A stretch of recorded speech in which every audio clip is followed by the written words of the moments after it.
Hello guys, welcome back to our YouTube channel. In this video we are gonna see, what if Naruto got harem with Uchiha clan's girls? Part 2.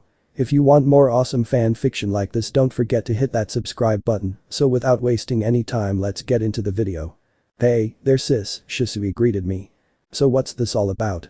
He asked as he plopped down across from me at the Chabudai. In response to the stern look I threw his way, he didn't hesitate to raise his hands in surrender and allayed, not that I'm complaining. But you have to agree it's not every day that you break into my house to leave a note saying to come over for some tea. Raising my eyebrows at his cavalier attitude, which even for him seemed out of place considering recent events, I wondered aloud, you haven't heard. Then again, neither one of us could say we were close to our father. Heard what? Father died yesterday. What, how? He exclaimed, shocked. They say his heart gave out.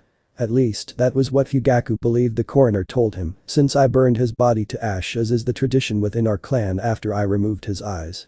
Nobody would ever learn the truth of the matter. His heart, he repeated, only to add mumbling under his breath, I didn't know he had one. Playing my role of the prim and proper wife of the clan leader and loving daughter, I chided my little brother, you should not speak ill of the dead, it is unbecoming. Sorry, he said, cowed as silence settled over us. It took him more than a minute to regain his voice. I hummed my agreement as I filled the cup in front of him with hot tea. I know father and I didn't have a good relationship and that we weren't close. Hell, I'd say we weren't even family. A sentiment we apparently had in common, little brother, I thought. After all, I was just the spare the second born who couldn't hope to live up to his expectations. Everything about me according to him was just wrong. My personality, the way I walk, the way I talk, you name it. I'm sure father could have found a flaw in it when it pertained to me, he said with a hint of regret in his voice I couldn't empathize with. I never understood how you could get along with him. I'm actually curious. How did you manage him not constantly looking at you as if your mere existence was an insult to him? Years and years of having him adjust and mess with my personality and mind until I became what he envisioned his perfect daughter should be like, I thought as I balled my hand under the table into a fist. Calmly and with a pleasant smile on my lips, I told him, it certainly did not help your case that you made a sport out of trying to get a rise out of father. Yeah, there was that, he made a bad attempt at hiding his embarrassment behind a laugh, and we fell into a comfortable silence sipping tea. Well, when's the funeral? In a week from now, his ashes will be scattered across the Naka River as per his will. I see, he mulled over my words. You know, I never could wrap my head around why your husband ended up taking the mantle of clan leadership and not you. After all, you were father's perfect little princess. The answer to his question was a simple one. Father hadn't considered me a suitable replacement for himself and instead had made me serve his chosen successor as breeding stock. To suit that role, father had groomed me to become the most agreeable wife possible. That way, father had tried to ensure Fugaku's heir would carry his blood and ideology. Still, those were not truths my brother needed to know. It was my decision. I didn't want to spend most of my time with those stuffy elders and instead wanted to take care of my family. Who could blame you, he said sagely. Where is the rest of the family? The last time I was here, Sayori wouldn't stop talking and asking questions about what being an Anbu was like. Apparently, Haran-chan refuses to talk about it. Fugaku is working, Sayori is with Kasumi, and as for where Izumi is, you would probably know better than me. You might have a point there, he conceded with a laugh. Speaking of kids, what can you tell me about Sayori's classmate, Uzumaki Naruto? That question immediately put him on guard. What makes you think I know anything about him? He shot back. Please, do not insult my intelligence. Need I remind you that I was once part of Anbu, too? I also know how the higher-ups think. They would never allow a vulnerable village asset to be without protection. Protection that, as it happens, is not provided by the Uchiha police force, which in turn just leaves us with Anbu, he completed my sentence for me. Let's assume you are correct. That still doesn't mean I know. I inclined my head, wordlessly relaying to him the question. Really?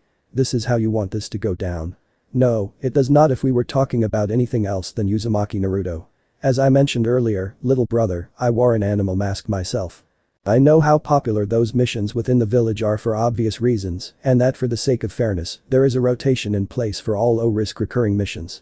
A mission like guarding the village in Chikriki certainly enjoys great popularity with your comrades, so let us try this again. What can you tell me about Uzumaki Naruto? Why the sudden interest, On-chan?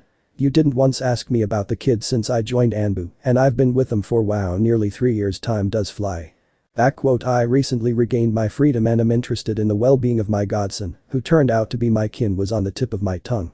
Instead, I said, father's death made me reconsider some of my life choices. It did. He had trouble containing his surprise at my statement. "Don't tell me you also are going to divorce Fugaku," he joked. "Of course not," I said in fake indignation, "he is the father of my children. He deserved so much worse for his part in preventing me from taking custody of my Naruto. If not for him running to my progenitor when I had made my intentions clear to get him to talk some sense into me, Naruto would have grown up calling me his mother." "Right," he drawled, "you do know that getting rid of him doesn't change that. It would also allow you to depose him. You couldn't be a worse leader if you tried," he added playfully. I saw it for what it was. An obvious attempt to blunt the edge of his prior statement. It was hard not to notice that he seemed awfully interested in a change of leadership. Given his strong dislike for politics, it seemed my suspicions that my little brother was a spy weren't completely unfounded. To be fair, he had a point. In an ideal world, different leadership might be able to avert the village and the clan clashing. Realistically, if I were to take over the clan and make inroads in that direction, the hardliners within the clan would undoubtedly try to kill me. Since this would mean they had to cross the line of going against their own family, they would take care of Shisui at the same time. I was confident in my skills, but I was also aware that there were countless other ways to be killed besides getting a kunai rammed into your throat. It wouldn't be the first time that motivated shinobi succeeded in bringing someone said to be impossible to beat in a fight down via some exotic means, and the clan Fugaku most likely leading the charge would be very motivated. So, no, little brother, that wasn't actually a viable option, not for me. The only one who would profit from that would be the village by pitting the Uchiha against each other in order to prevent them from starting a civil war with the village. It could work at least for a time, and it would allow them to pick up the pieces, or if they were bold enough to violate the Konoha charter, support one side over the other. I had no interest in becoming the village's patsy or puppet. I had already had enough of that to last me several lifetimes. Nevertheless, he was playing a dangerous game, voicing those thoughts to the wife of the current clan leader. Especially considering his status as a spy. It was reckless, but then again, when wasn't my brother? Although, I doubted he had done that to gauge my loyalties. "I know what you are doing," I chastised, "stop trying to change the topic and answer the question." Taking his time scrutinizing me, he eventually dropped his shoulders, eased the tension, and sighed, "Well, I guess there is no harm in telling you. I don't think you would hurt Kushina's kid, but please keep what I tell you to yourself. The last thing I need at the moment is being dragged before Dragon cause I mentioned some irrelevant tidbits of info over tea with my sister." In response, my brother received the best encouraging smile I could manage while internally I was seething. The impertinence of him to even consider me capable of hurting my Naruto. I had half a mind to remove his intestines through his nose for that slight. Where to start, he considered as he thrummed his index finger against the chabudai. He's a good kid. Kind, boisterous, exuberant, and just like Kushina has a verbal tick. He's also smart, alarmingly so. Contrary to what the academy instructors write into their report cards about the kickbee brat. They're the ones sabotaging his education by removing him from class for made-up reasons. Under the chabudai, my fingers painfully dug into my thigh. I've never seen anyone come up with traps on the fly the way he does for those pranks of his. Using only the materials he has at hand, it's frankly mind-boggling. The sophistication of some of them is unbelievable. To say he had a talent for them is the understatement of the century. He's that good.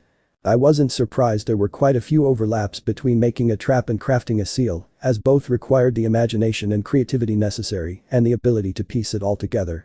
He was shaking his head at that point. If only it would be acknowledged as such.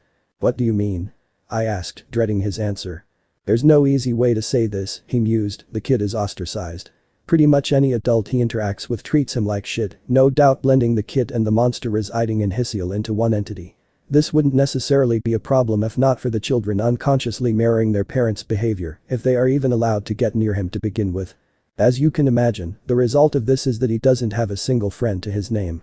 Some of the clan kids tolerate his presence, probably because their parents aren't morons and taught their kids better. But peer pressure at that age is nothing to scoff at. Those pranks of his I mentioned are for the most part aimed at people who slighted him in some fashion. Some would credit that to a vindictive streak in the kid. But I don't think that is really the case. I think it's just a means for him to cope, to turn a sad experience he suffered at the hands of someone into a happy one, with the probably intended side effect of excluding the people who wronged him in a similar fashion. Also, it attracts attention towards him, which he's starved of, so he might already be at a point where he's willing to draw the bad kind of attention, rather than getting none at all, he surmised, and I couldn't argue with that. It made too much sense for it not to be true. Basically, my brother continued, the kid only has a few people in the village who treat him like a person rather than a plague, that Raymond chef and his daughter among them. Although, it might be because he's their best customer, he added with a smirk. Sometimes I wonder if the kid eats anything besides ramen. Gucci, I spurted out, realizing that I hadn't been there for a bowl of ramen since Kushina's death. She was the one who dragged me and Minato there nearly daily to worship the best food ever made, as she liked to put it. Yeah, how did you know? It was Kushina's favorite. Ah, he said, scratching his cheek, that makes a sort of sense, I guess. After a short pause he continued, the sole other positive relationship the kid has is with the third. He calls him old man, the cheek of that kid, he said, laughing. Hearing that conjured a soft smile on my lips. Kushina was the same, not caring for titles or social standing. Sobering up a moment later, he said, the troubling thing is, I'm pretty certain this all is by design. I know for a fact that at least 3 people came back from guarding him and informed the Hokage about the worrying degree of isolation Naruto had to endure without effect. Well, that may not be entirely true, to be fair. The ones who brought it up were barred from taking that mission again, and the next day the Hokage gave Naruto a short visit. I think they're conditioning him. Limit positive relationships with him to a scant few, and he'll latch onto those that remain that much harder. Eventually coming to consider them as his most precious people, willing to do anything to make them happy, I concluded. They were doing the same thing to him my father had done to me, just without the means of Kodomatsukami. If I didn't already have a plan in motion already that as an unintended consequence would result in getting my Naruto out of that situation, I would be on my way to have words with Hiruzen. Heated words with some sprinkling of fire and carnage. Yeah, pretty much, he agreed. Where is he living? I asked. The grimace at the question on my brother's face was telling, surely he has a caretaker. He is still just a kid, even though our village seems to forget that quite often. Tell me about it, he said, bemused, but unfortunately not. He's on his own. And as I understand it, the only reason he isn't living in the orphanage until his graduation, as is usually the case, goes back to some kind of incident. I'm not privy to the details since the incident predates my joining of Anbu. I only know whatever happened was enough for the Hokage to give him his own 2-room apartment on the eastern edge of the civilian district. You mean to tell me here is Ides in that rundown part with all those abandoned warehouses? Is there even anyone living there? Not really, he shrugged, it makes keeping an eye on him easier. What he implied in that statement without outright saying it was that it also made it harder for him to interact with anyone. Thank you for telling me, little brother. Don't sweat, he stopped mid-sentence. Something isn't right, he said, worried, swaying back and forth. It took him glancing at the half-full teacup in front of him before glancing up at me to press out, what have you done? With the last of his strength as his body threatened to fall over the chabudai.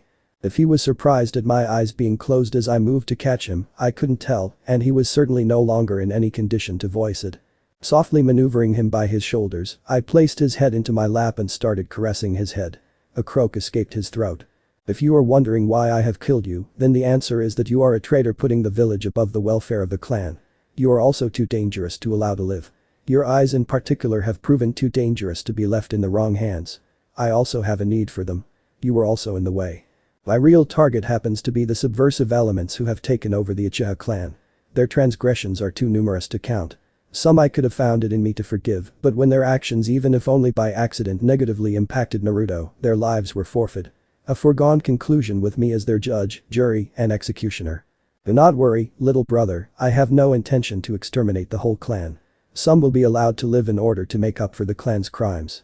It will be a chance the clan was undeserving of as we tie our fates to someone else.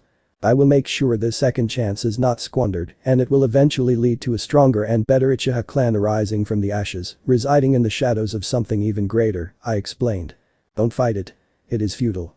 The poison I used was a special concoction of my own making. It will blast right through whatever little protection the poison resistance training you received as Anbu gave you. Once ingested and the onset time passes, you die, no exceptions. The poison is slowly suffocating you as your lungs stop working and your heart stills and makes you drift into a dreamless sleep before it is over. I tried to make your death as pleasant as possible. Lamenting, I added, it is ironic. It was me who first held you when you came into this world, and it will be me who holds you when you leave it. Am I not a good, dutiful sister, little brother? I raked my fingers one last time through his hair when I noticed his heart had stopped beating and he was already dead. I bowed down and gave him a kiss on his forehead, whispering, sleep well, before I sat upright again. I then removed his head from my thighs, unwilling to risk exposing myself to an attack from him somehow clinging to life, faking his death. Patiently waiting for an opportunity to strike, I kept my eyes closed. Tracing his face, I found his eyelids and pulled them apart as I went to work and removed both of his eyes. Only after I held them in my hand did I open my eyes, Sharingan ablaze to look at him one last time, burning his sleeping form into my mind. For a brief moment, I regretted that I couldn't have taken the risk of going through his memories. Getting confirmation of some of my theories would have been nice. In case I was right, learning what the village was up to would have been even better. Pumping more chakra into my eyes, I advanced them to my eternal Manjikyu and called forth the first stage of my Susanoo. I handed over my brother's eyes to one of his limbs and directed it to implant them within itself. This took only a second, immediately after which I dismissed the chakra construct. It was a risk to do this in the Uchiha district, but I would need Kotomatsukami shortly, and I was hoping a second set of eyes with the same power might strengthen it somehow. This being the first time I possessed eyes with duplicate abilities, I had no prior experience of what the end result might be. It didn't take long for those eyes to settle, and a wave of power ran through me, although it was nowhere near what I had felt with my Naruto's eyes, even though they weren't promoted to their Manjikyu stage. It was a similar boost to what I had received from my father's eyes. Certainly nothing world-shattering, but nothing to scoff at either. I reached under the Chabudai and withdrew a sealing scroll and unfurled it on the floor right next to my brother. Grabbing his hip, I proceeded to roll his body over atop the scroll and by applying some chakra made it disappear in a puff of smoke. I rolled up the scroll and walked to Shoji leading into the house. Glancing back over my shoulder, I took one last look at the Uchiha district in all its glory, immersed in the red light of the setting sun. A scene depicting the state of the clan better than 1,000 words possibly could have. I didn't linger and returned back into the house. I had cut it rather close with Shisui. There was not much time left until the start of the clan meeting set to take place right after sundown. Nonetheless, it could not have been helped. If I had taken care of him any earlier, his sudden disappearance might have been noticed and spoiled my plan, which I obviously couldn't allow. I made my way to my room and stripped down to my underwear, discarding my apron, blouse, and plump skirt onto the floor. I wouldn't need those clothes, the ones my progenitor and husband had made me wear, any longer. They were a symbol of my oppression, designed to show off nothing more than my departure from my life as a shinobi. I was more than happy to finally be rid of them. The night called for something special, something appropriate to be worn on such a joyous occasion. Opening my wardrobe, I knew just the thing. I obviously couldn't go there in anything resembling a combat outfit since it would give the game away, so I settled for the next best thing. I reached for a black kimono adorned with a flower motif consisting solely of an intricate pattern of higginbana. The scarlet flower is associated with final goodbyes. According to legend, these flowers grow wherever people part for good, and they are said to serve the dead as a guide through Samsara. The latter was the reason I had commissioned the kimono 8 years ago. It was made by the finest seamstress in the village using only the best materials, knowing full well Kushina would need all the help she could get to find her way to eternal peace. Today the other meaning would be at the forefront of my mind. The fine silk felt even better on my skin than I remembered. Stepping in front of my full-length mirror, the kimono fit perfectly, just like the last time I had worn it. I took a moment to admire the floral pattern, consisting of one large higginbana on the back.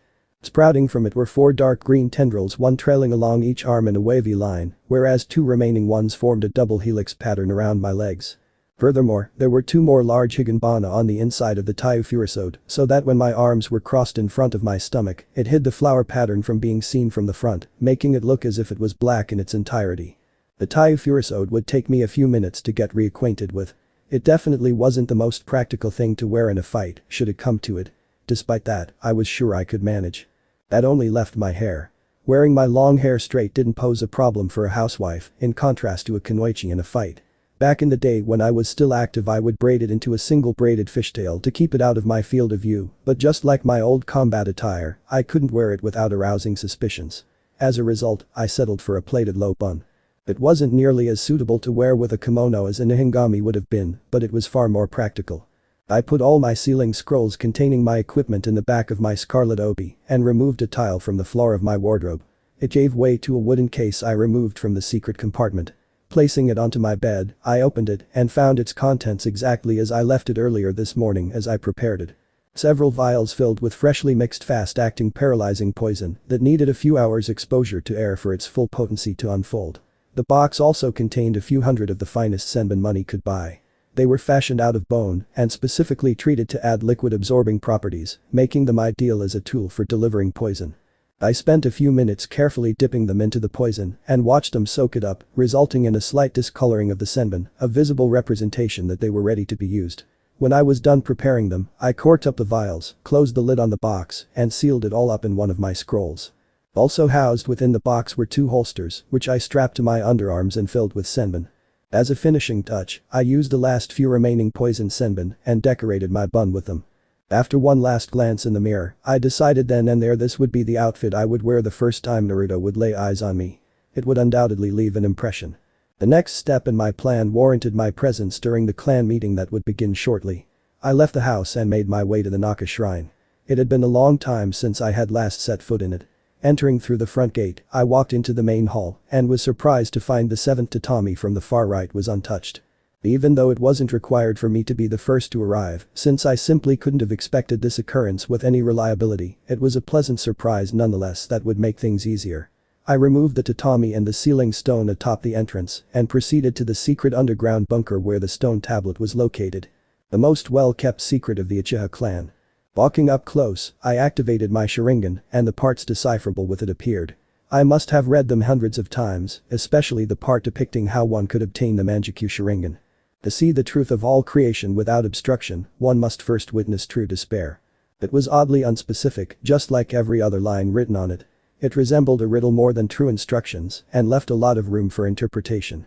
For example, witness true despair when it would be more correct to read experience true despair. Unquestionably, a not insignificant number of my ancestors took that meaning literally and inflicted cruelties on people to bear witness to their despair. This was undoubtedly the source of the implacable hatred some clans felt towards us and cling to until this very day. It was a worthless slab of stone whose meaning only became clear in retrospect, and Fugaku and the elders paid it far more attention than it was due. This was especially true since no actual worthwhile information about our eyes could be found anywhere on it. Still, I was curious about what else I could decipher with the eyes I had gained in the meantime. I wondered if those words would also keep me away from this place when I understood their true meaning. Seeking stability, one god was divided into yin and yang, these opposing two acting together to obtain all things in creation. When someone who possesses the power of Saksara approaches the moon, an eye will open that is reflected on the moon in order to grant the eternal dream.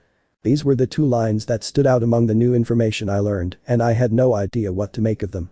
Sighing, I cut the stream of chakra to my eyes and they receded to their normal state. It was time to set the stage for phase 2 of my plan. I removed one ceiling scroll from my obi and unrolled it to its full length on the floor perpendicular to the stone slab. Subsequently, I walked a few steps until I stood next to the first seal with one foot.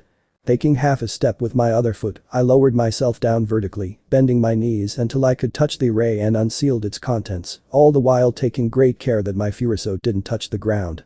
In front of me appeared a small chabudai, a pot filled with water, a kiksu, an assortment of different tea in small bowls, and a large tablet taking up half the space filled with teacups on top of shitaku.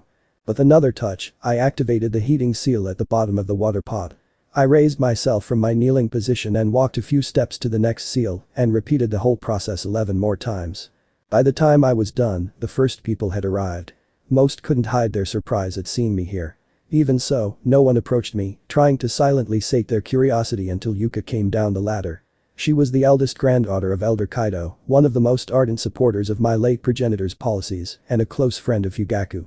Despite that, she, like my late brother, had cultivated a personality that offended the sensibilities of her family and most of the clan.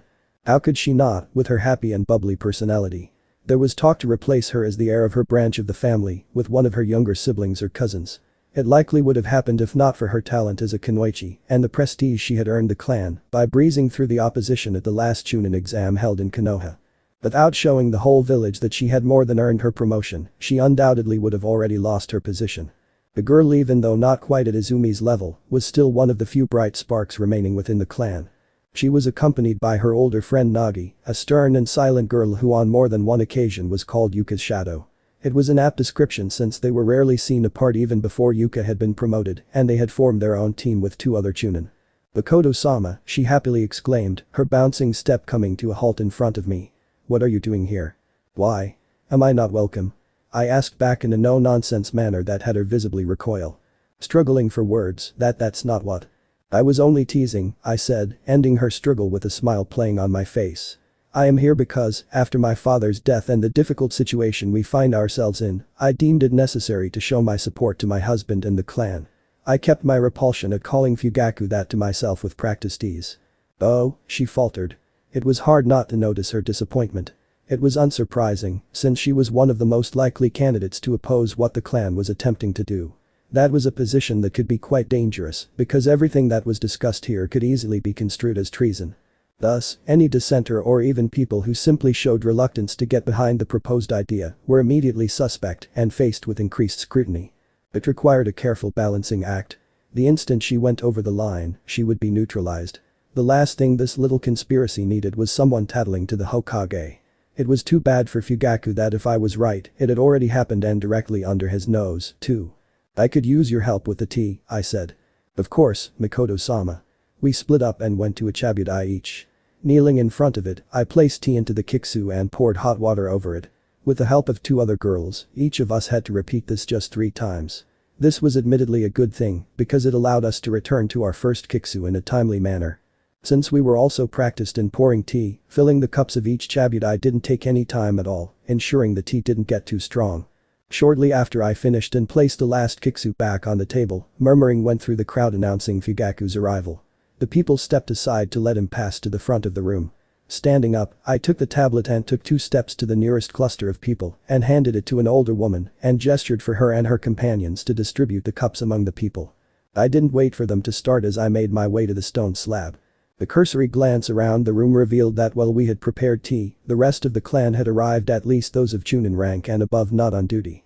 Everyone else was supposed to be in their homes, a precaution Fugaku had put in place since the relationship with the village had gotten worse. I had personally verified that no one in our clan was currently outside the village, meaning that everyone should not only be accounted for, but could be found within the confines of the village. This would admittedly make my self-assigned mission far easier. When Fugaku emerged from the crowd and noticed me, he frowned. Stepping closer right up to me, his back to the people well outside their hearing range, he in a low voice demanded to know, "What are you doing here?"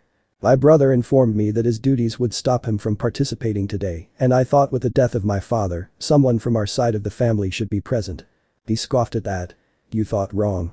This had better be the last time you interfere with clan business." As he turned around, Yuka was standing there, tablet in hand, offering him a cup of tea. Fugaku eyed it suspiciously. It took another prompt from Yuka until he reluctantly took a chitaka with a cup for himself. I followed his example when Yuka came to stand in front of me. Thanking her with a nod made her retreat back to the crowd with a smile on her face. She had done a good job. I wasn't able to spot a single person without their own cup of tea.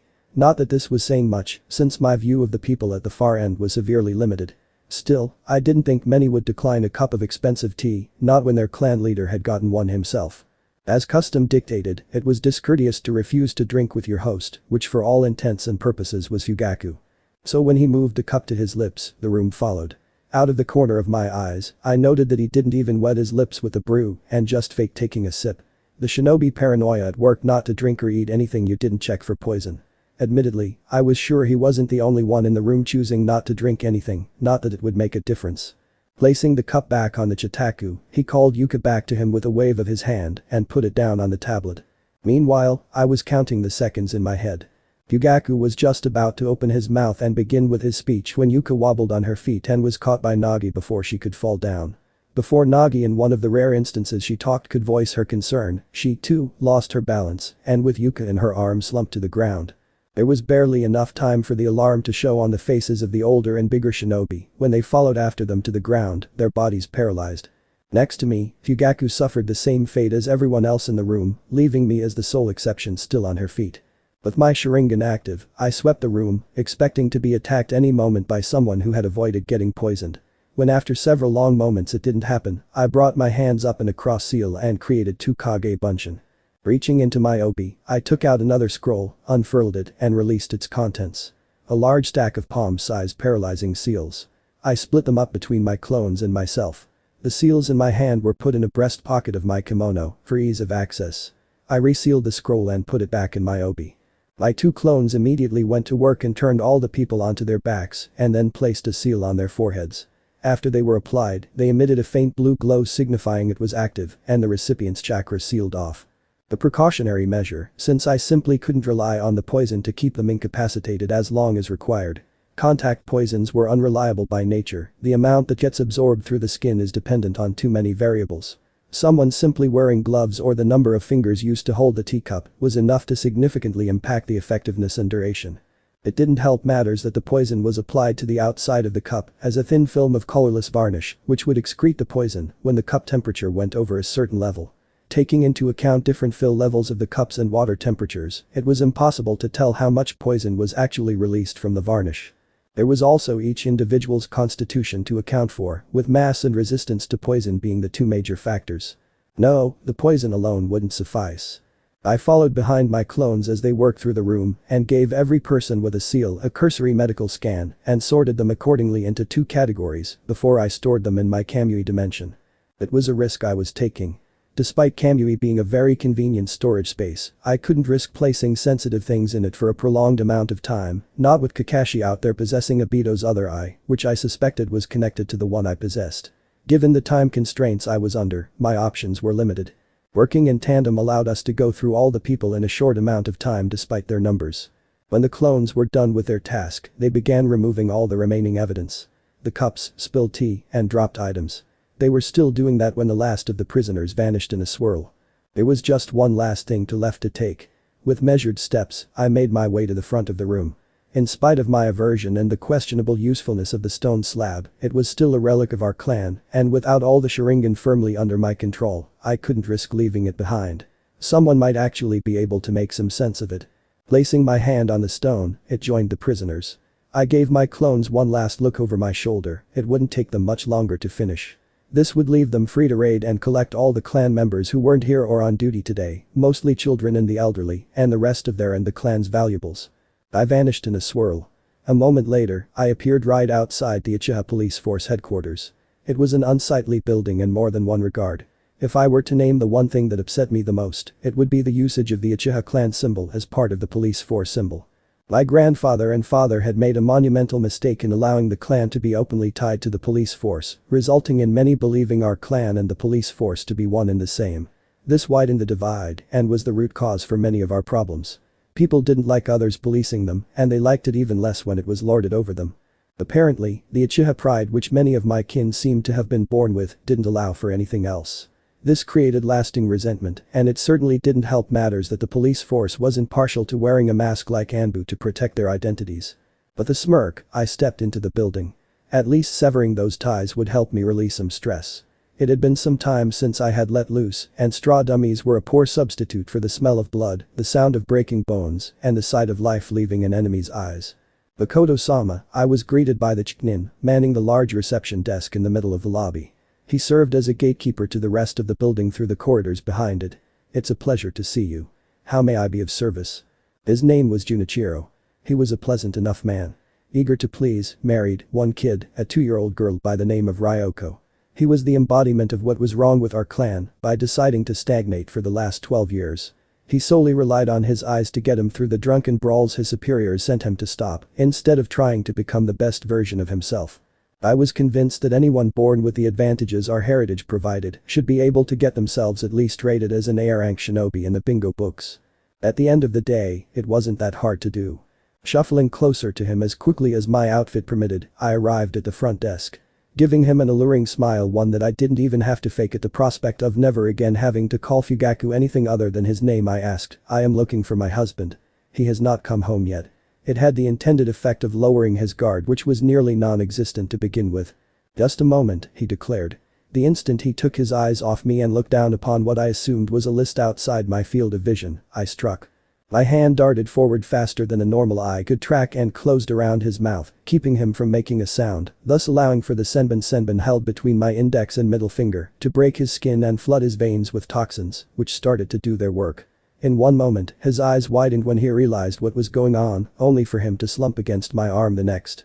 Without him resisting, it was simple to flip him over the desk. He landed on his back, the dull thud accompanied by a faint grunt, the only sound that could be heard. Reaching into my kimono, I took out one of the chakra suppression and paralyzing seals and tagged him with one on his forehead. Secured that way, I made him disappear with Kamui. The poison saturated in my senbons was incredibly fast-acting, but its effect was by no means instantaneous.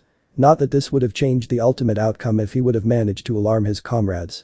Given the state our clan was in, fighting 2, 20, or 100 wouldn't make much of a difference. The reason I still relied on subterfuge to take them out was simple.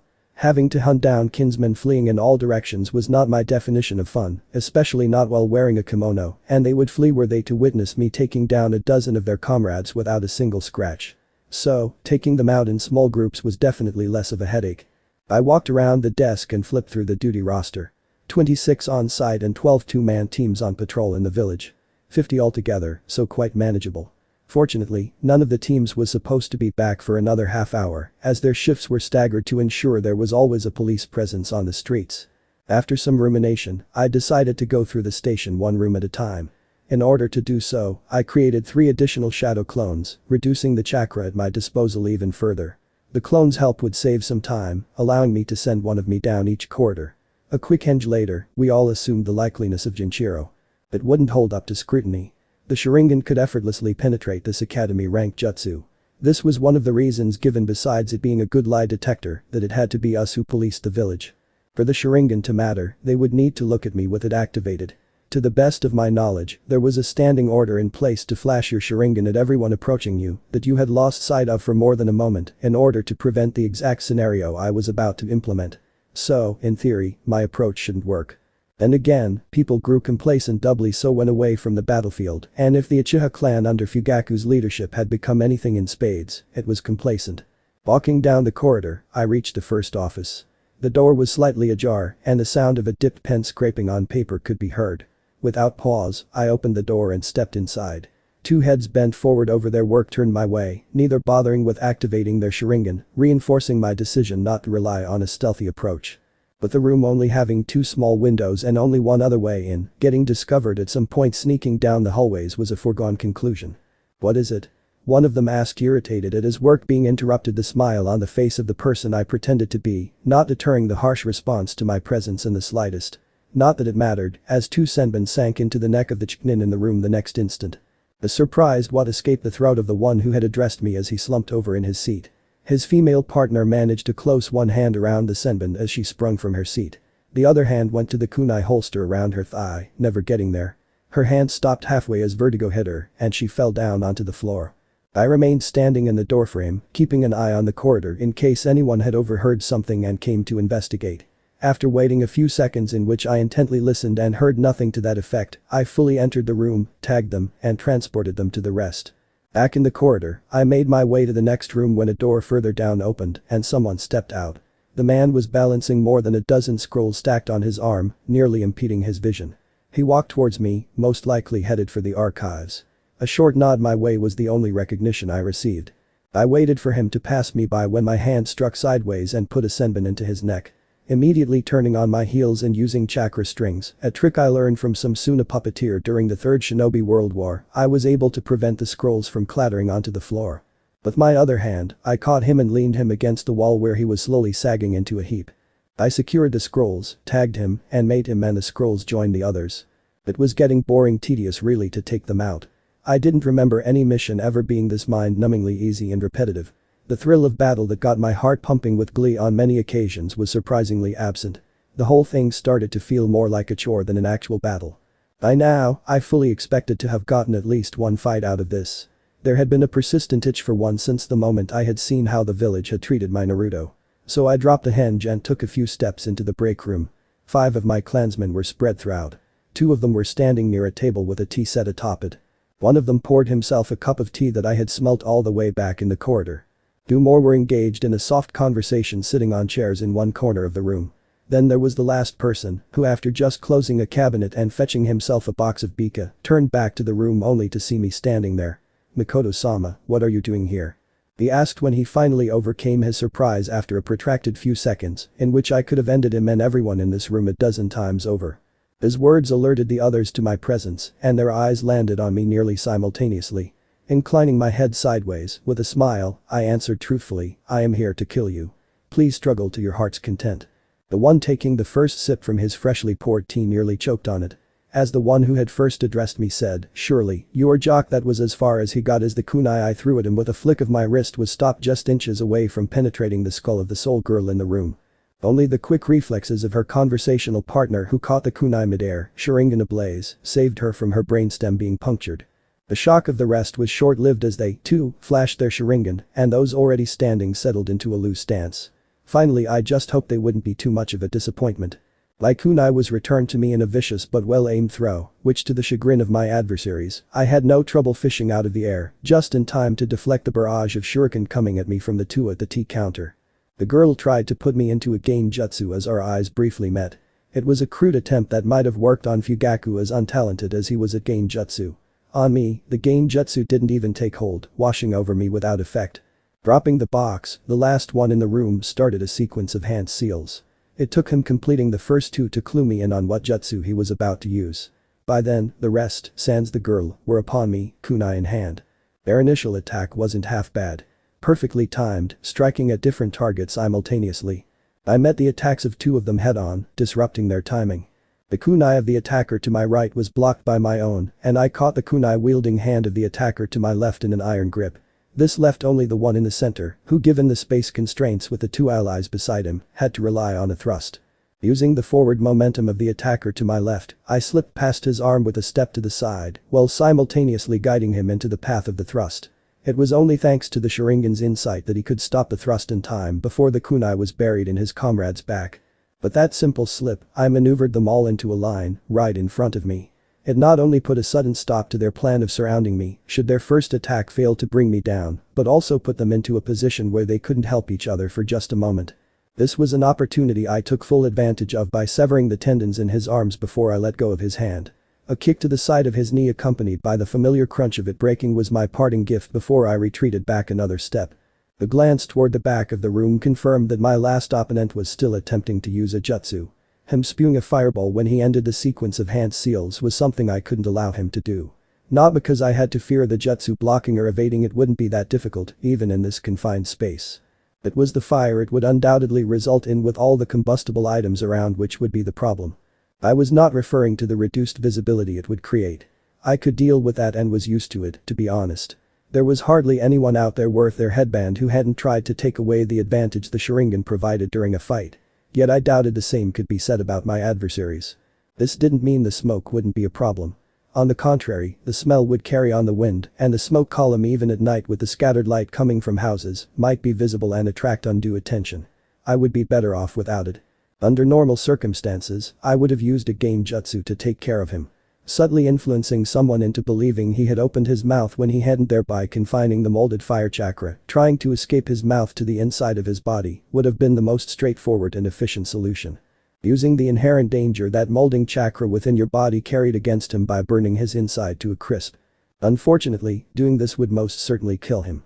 It would be a far cry from the usual injuries Uchiha clansmen suffered trying to learn this jutsu, since even when they failed, most of the harmful chakra got expelled out of their bodies and the burns were limited to the mouth, making a burn to the throat or lungs exceedingly rare.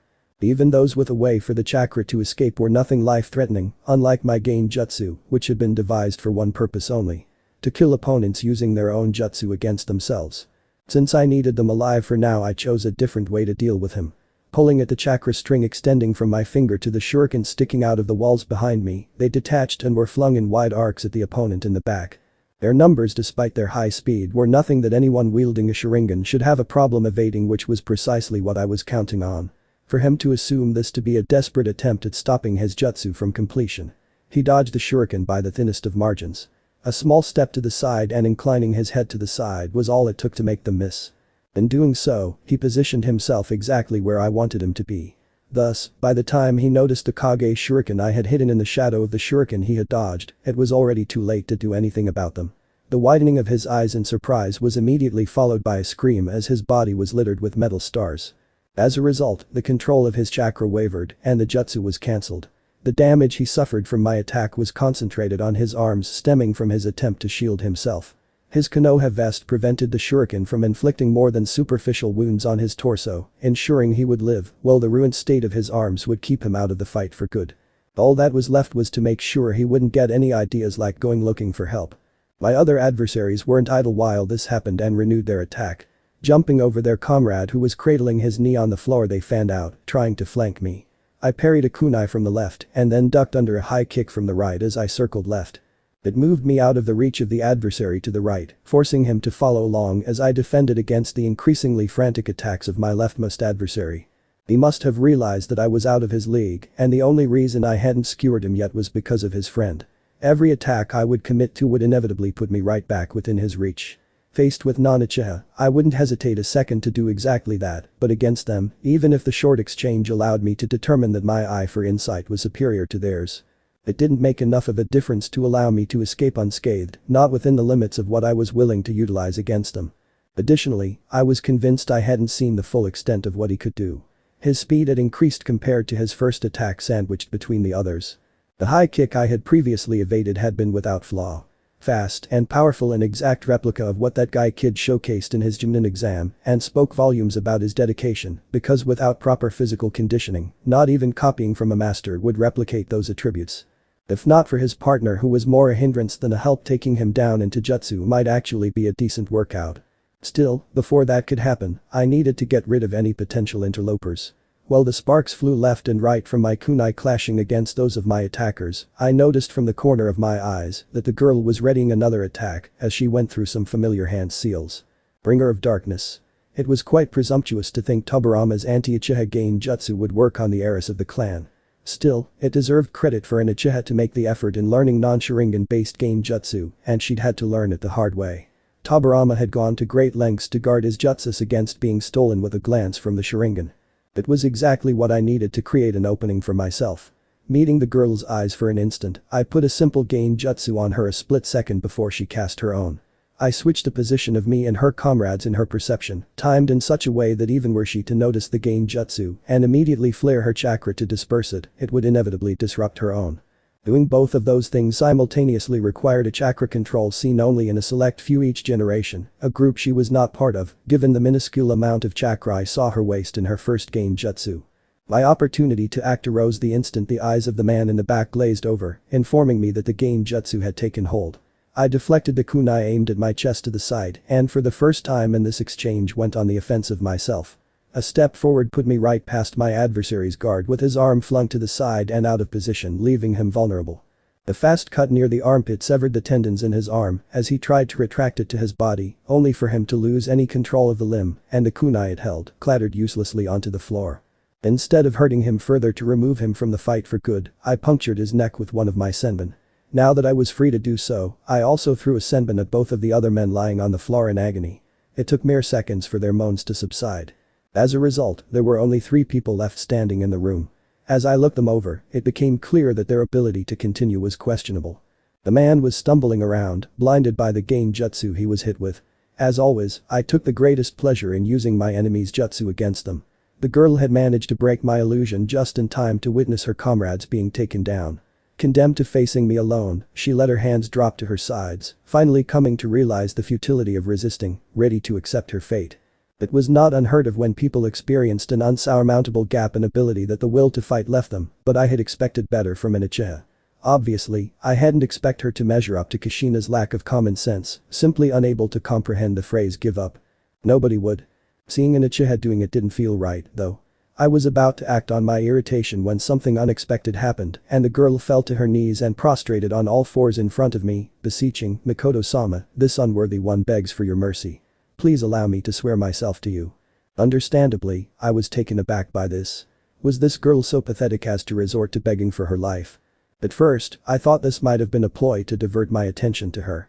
A cursory glance around the room confirmed the status of her comrades. Still, I didn't drop my guard. Using the reflective surfaces of the metal dishes this bout spread across the floor allowed me a nearly unbroken view of my surroundings. Carefully moving in such a way that my body wouldn't obstruct the reflections of my blinded foe in the unlikely case he managed to break the gain jutsu, I closed the distance to the girl, coming to a stop right in front of her. "Shiger, right. Look at me," I ordered to get a look at her eyes. When she complied, slowly lifting her head from the ground, the first thing that stood out was that she wasn't meeting my Sharingan with her own and instead had chosen to deactivate them instead, adding to her vulnerability. I was searching her eyes for any hints of fear and deception and found none. She was genuine, which begged the question of why she had attacked me if she thought that way. She averted her eyes after a few moments in our staring contest with a faint blush on her cheeks and was staring at the ground as if it was the most interesting thing she had ever seen. My curiosity was piqued. I reached for the side of her head, placing my hand on her cheek and gently forced her head to look at me again. As our eyes met once more, I advanced my eyes to the manjiku and took a look at her memories to confirm my suspicions. As it turned out, they were correct. From the moment I had made my intentions known, the girl had subtly tried to help me, painfully aware of taijutsu shortcomings that wouldn't allow her to do anything overt unless she wanted to risk being killed. She had known the first genjutsu she had used on me wouldn't even be enough to slow me down and had used it deliberately, wasting chakra in the process to invite my own genjutsu to stop her from using the second one. She had done all that to deceive her comrades into thinking she was fighting me with everything she had, while in truth stacking the deck in my favor. She had the makings of a deep cover agent. It left a bad taste in my mouth that she could predict me this well, at least until I realized how she had done it. Not only had she consumed every single tidbit of information she could get her hands on about me, which had allowed her an understanding of me only a handful of people could match, and none of them still living. She also knew things about me no one should know, which was no surprise since she had cheated quite hard at that. She had activated her Manjikyu Sharingan when she had witnessed the death of her mother, Siko, my caretaker, who was only a few years my senior. She had been the only person within the clan I would have gone so far as to call a friend. She had been my sole link to the clan, a link that was severed when tragedy had struck and she died in childbirth of Shigeru's younger brother. I had showed her kindness as we both mourned the same person and tried to get her out of her toxic home life. I knew it would only become worse without Siko there to shield her from her father's worst impulses. He had been maimed in the Third Shinobi World War and, unable to cope with the end of his shinobi career, had sought refuge in sake bottles. It hadn't helped matters that just like Kagami he had wished for a son as an heir and unlike Shisui Shigeru's brother hadn't turned out defective. Even though I had failed in getting Shigeru away from her father, I had Kagami to thank for that yet again. She had started idolizing me, her late mother's friend who had cared for and fought for her. She had never blamed me for breaking off contact with her because she had known the truth. One of her Manjikyu allowed her to witness the past and the other let her see the future, something I had thought impossible. The ability as she understood it was limited, triggering on its own seemingly at random and showing her short visions of her future from her own eyes.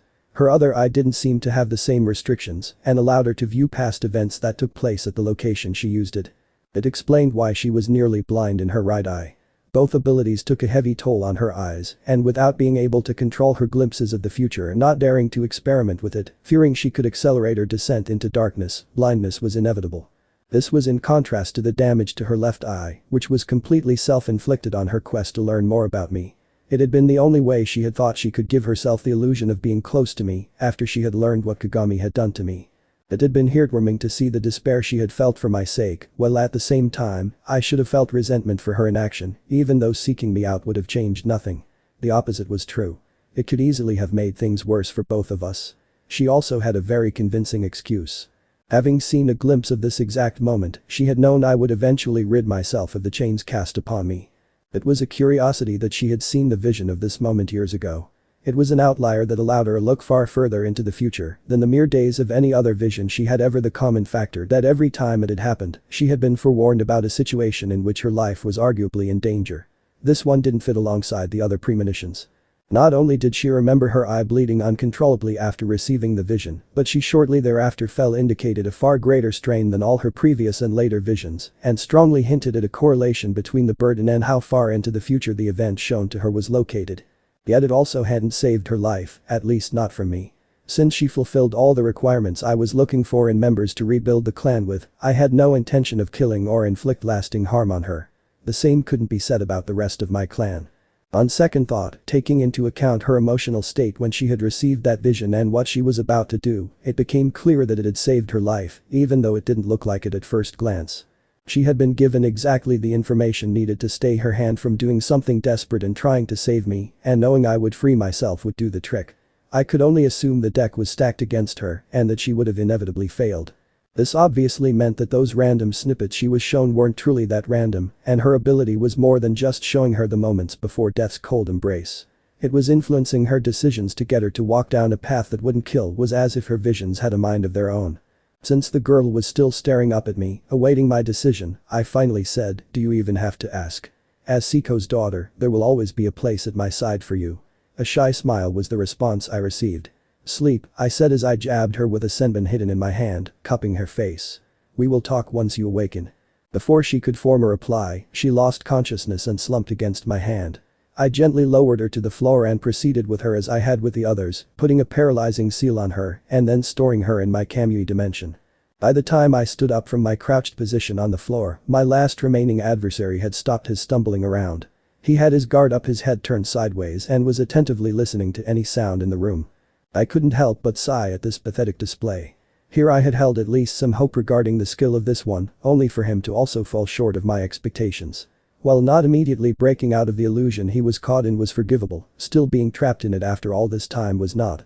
I granted him that Bringer of Darkness was undoubtedly a nasty piece of genjutsu, designed to stop the brain from receiving signals from the optic nerve, thereby rendering the Sharingan useless. It also, unlike most other genjutsu, didn't just loosely attach itself to one's chakra network like a wet leaf to one's skin, so it couldn't be easily dislodged by simply stilling and flaring one's chakra. It instead encircled your chakra, functioning more like a bracelet. As a result, a chakra burst originating inside the body extending outwards instead of blowing it away would just put a strain on it and stretch it outwards because the bracelet would experience an equal force in every direction, ultimately keeping it in place. In theory, it could be ripped apart by a single sufficiently sharp and powerful burst of chakra, but not many possessed the power or chakra control required for that, and even fewer possessed both. The more elegant method involved grabbing the bracelet with your chakra and essentially slipping out of it, or first cutting it off and then blasting it away. As a last resort, one could use a rhythmic burst to strain the bracelet until it eventually dissolved, which was impractical and worse, time intensive. Nonetheless, it was a method that any Chunin and above should at least be familiar with. And Uchiha, with our clan leanings towards genjutsu and clear advantages in that regard, had even less of an excuse. He was just another failure, and since in this day and age there was no Tobirama to expunge him from our bloodline, the duty fell to me. At first, I wanted to see how far he could go in his chosen specialty. Bringing my left hand up in a tiger seal, I cancelled the genjutsu. It was no easy feat to cancel someone else's genjutsu from a distance, doing it to a high-level illusion even less so I had to resort to using a hand seal to succeed on my first try. This was a clear indication that my chakra control was slipping because of the eyes I had recently acquired. It was a problem to be solved at a later time. Readying myself to the extent my dress allowed me, I waited for my opponent to come out of his stupor so we could continue where we had left off. My adversary's face was displaying more than one question that my kunai aimed at his throat prevented from ever being voiced. He swatted it out of the air with his palm, and then he was upon me. I deflected his right fist while he was pivoting on his right foot. I slipped closer to him, and his left leg met my right leg, cancelling each other out before it could gain any noteworthy momentum. Immediately upon his leg touching the ground, he tried to gain some distance to make room for another kick. Aware that this particular form of taijutsu was the most devastating when able to use its powerful spinning and flying kicks, I didn't let him get away. We ended up moving in unison. Every time he took a step back, I took a step forward, while our limbs were engaged in a violent exchange of blows. Every attack was stopped by a block and followed up by another attack and another block. It went on that way for a few seconds with dozens and hundreds of attacks blocked, dodged, or deflected, fizzling uselessly. Neither of us was able to penetrate the other's defenses and land more than a glancing blow. Caught in a stalemate, I was considering rending my dress. The additional freedom of movement my legs would gain should give me the advantage. I was about to do just that when I noticed a thin sheen of sweat on his forehead, and his breathing grew more labored with every exchange. He was clearly having problems keeping up with our high-speed exchange. This was something he was acutely aware of if his increasingly more desperate attacks were any indicator. As I slipped beneath another of his punches and my blow aimed at his ribs was stopped by his elbow, I wondered how it could be that a clearly taijutsu-favoring member of my clan was flagging after a short bout. It didn't make any sense unless he was another fraud who had only invested the time needed for his muscles to make use of the full range of Guy's taijutsu for a short duration at the expense of burning through his stamina. Combined with his Sharingan, it would easily carry him through every fight. Using them, I was sure he consistently managed to win spars against Guy, thinking himself to be his superior. Yet that ignored the fact that a spar followed its own set of rules that in many cases disadvantaged certain characteristics, like the ability to take blows while emphasizing technique and landing clean blows which in a spar would never be executed at full power. Besides, if my impression of Guy's personality was accurate, I doubted he could even be convinced to take off those weights he hid in his leg warmers. It was people like him who gave our clan a bad name. In the past, we belittled members who merely copied the skills of others while resting on their laurels, but he was so inept that he couldn't even get that right. He had been unwilling or incapable of investing the work needed to make his copy equivalent to the original skillset he had observed and was instead content with using an inferior one. Witnessing what I had over the years a prisoner within my own home, I had resigned myself to the members of my clan wasting our gifts, and I no longer harbored any hope that members of our clan would improve upon something they picked up.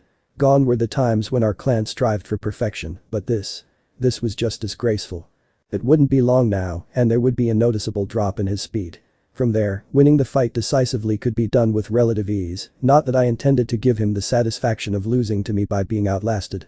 No, for that display, for squandering our name, for not putting in the work to make that style truly his. He deserved to witness it being dismantled firsthand. He needed to fully experience the folly of his ways as he was crushed under my heel. In order to do that, I adjusted my strategy. Instead of continuing to deflect his attacks, I purposely blocked a blow. The force behind it was enough to momentarily halt my movement, an opportunity my adversary had desperately waited for. He didn't hesitate and created the desperately sought distance between us, taking the bait. Just as anticipated, he used the space he was presented with to launch a spinning kick aimed at my head. It at first glance was a perfectly executed attack, utilizing the full scope of his body's strength, in addition to the centrifugal force of his half spin. It was a kick. Sharp, fast, and more importantly powerful enough to break through a block with my hands, possibly capable of breaking them, but definitely able to stagger me if it were to hit. It would keep me at bay, and would also enable follow-up attacks, which were why I didn't allow it to connect. I timed it in such a way that when his Sharingan would show him what I was about to do, he was already fully committed to his attack and unable to change its trajectory. Raising my elbows over my head, I slipped beneath his kick while redirecting his leg ever so slightly upwards. It was a minor deviation from its course that should not have affected a martial artist who had performed any move in his repertoire 1,000, 10,000, or 100,000 times against various dummies in the slightest. Their bodies were acutely aware of exactly how they had to react to a kick being slightly off target, what muscles they had to use to compensate when a kick just grazed an opponent. His body had never learned those lessons. It also didn't help matters that he wasn't wearing any weights on his legs, tainting the imitation of what he had witnessed by him, trying to adapt it to his body, which had a vastly different distribution of mass compared to Guy's. So, it came as no surprise to me when his balance faltered before he had finished a half turn around his axis, being forced to consciously shift his balance, which only just barely allowed him to avoid crumbling into a heap.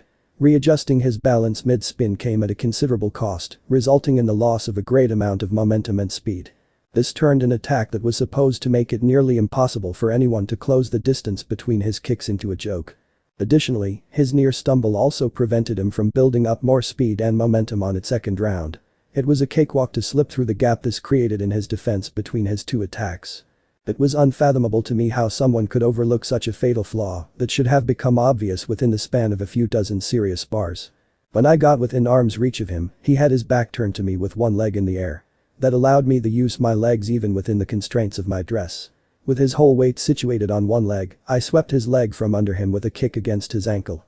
The specific sound of a breaking bone was absent my tightly fitting dress, preventing me from putting the full power of my hips into the kick, but it was still more than enough to uproot him.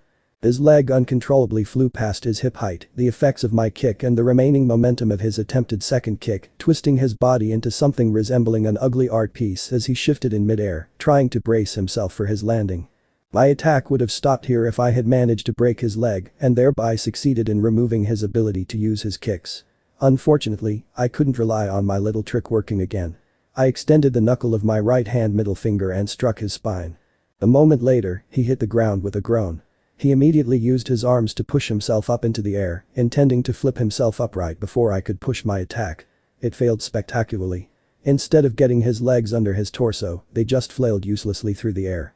Without any tension in his lower appendages, let alone directed movement, they gave out the instant they touched the ground, and he collapsed into a mess of tangled limbs. With glee, I watched my perturbed adversary as he attempted to get his legs working again. It took him far longer than I would have thought possible to realize what I had done, and I could easily determine the exact instant he did, because the sweet fear he emanated throughout our encounter accompanying his life and death struggle turned into outright panic from one moment to the next. When his eye landed on me again, there was an unvoiced plea in his eye that sent a pleasant shiver down my spine. It was not what I had wanted to get out of this at all. I wanted a fight, an opportunity to ease myself back into things. Having lived the dull life of a trophy wife for the last few years, I had thought I could use this to get back my edge, something I knew would inevitably be lost without true challenges, and training by oneself can only do so much to retain it over such a long time. Admittedly, I hadn't expected much from them going into this, but for the whole group of them to prove unable to land a single clean hit on me while I was holding back fell short of even those expectations. As a result, I had to settle for reveling in the fear I could instill in my opponents. It was a bad habit to play with one's food, one I had picked up from my sensei, so just this once, I decided to indulge in it. It had been some time since the last person had looked at me like that. With measured steps, I followed my wounded prey, carefully keeping the distance between us the same. His short frantic escape came to a sudden end when his back hit the wall. His eyes widened, and when he looked away to see what was behind him, I moved. I had him pinned against the wall before he could turn his head back. "You have been found wanting," I whispered into his ear as I pricked his neck with one of my senbon. His body fell unconscious a few heartbeats later. Placing a seal on his forehead, I proceeded to store him with the others in my Kamui dimension. I took one last look around before I disappeared too. Kage Bunshin would take care of the patrolling Uchiha upon their return. Knowing myself, one would sit under a hinge at the front desk, while the other would hang from the ceiling right above the door, just waiting to fall on top of them. All that was left was Naruto. Chapter end. Alright, that's it for today's video guys. Let me know in the comments section how was the story, and also don't forget to like, share and subscribe. I will meet you in another video. Peace out.